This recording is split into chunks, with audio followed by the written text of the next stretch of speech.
안녕하세요. 미국 이민법 전문 김준서 변호사입니다. E2 비자를 위해 얼마를 투자해야 할까요? 라는 질문은 고객들부터 많이 받는 질문 중 하나입니다. 왜냐하면 E2 비자는 투자 비자로 언급되기 때문에 대부분 투자가 E2 비자를 위해 유일한 요구 조건이라는 인상을 받기 때문입니다.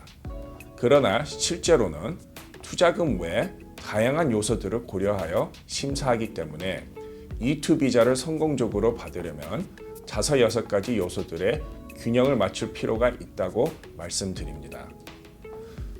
우선 충분한 투자는 E2 비자의 가장 중요한 요건 중에 하나입니다.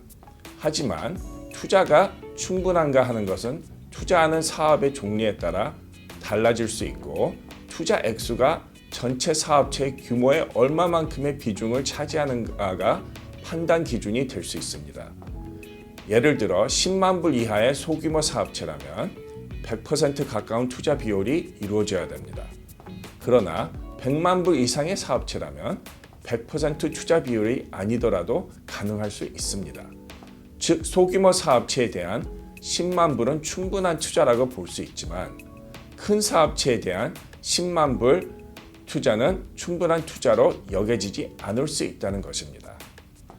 Amount necessary to establish a viable enterprise test를 통해 투자의 비율이 경영이 가능한 기업체를 설립하기에 충분한지를 분석할 수 있습니다.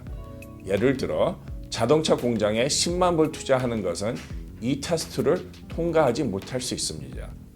뭐냐하면 10만 불의 투자로 경영이 가능한 자동차 공장을 설립하는 것은 어렵기 때문입니다. 그러나 5만 불의 투자를 포토 스튜디오, 그래픽 디자인 회사 등에 투자하는 것은 충분할 수 있습니다. E2 비자를 받기 위해 고려할 다른 조건을 살펴보면 우선 투자가 고용 기회를 넓힐 것이라는 조건입니다. USCIS는 이러한 투자가 고용을 창출하여 미국 경제에 이익이 되는 것을 원합니다. 대부분 E2 비자 사업체에 최소 2명의 고용인을 둘 것을 요구하고 있습니다. 두 번째로는 투자자가 생계 유지를 위해 E2 사업체에 의존하지 않는 것이라는 증거입니다. USCIS는 단지 E2 사업체가 투자자가 생계를 유지하는 수준으로 운영되는 것을 원하지 않습니다. 잘 계획된 사업 계획서를 통해서 운영하고 있는 사업체가 생계 유지 이상의 충분한 수익을 현재 그리고 미래에 창출할 수 있다는 것을 보여주어야 합니다. 세 번째로는 투자자가 숙련직 혹은 비숙련직 직군의 일을 하지 않는 것입니다. E2 비자는 미국인의 직업이 없어지는 것을 원하지 않습니다. 투자자는 사업체를 발전시키고 관리하는 것을 원하지 직접 사업체에서 일하는 것을 원하지 않습니다. 따라서 투자자가 일을 하지 않을 것이라는 것을 보여주어야 합니다.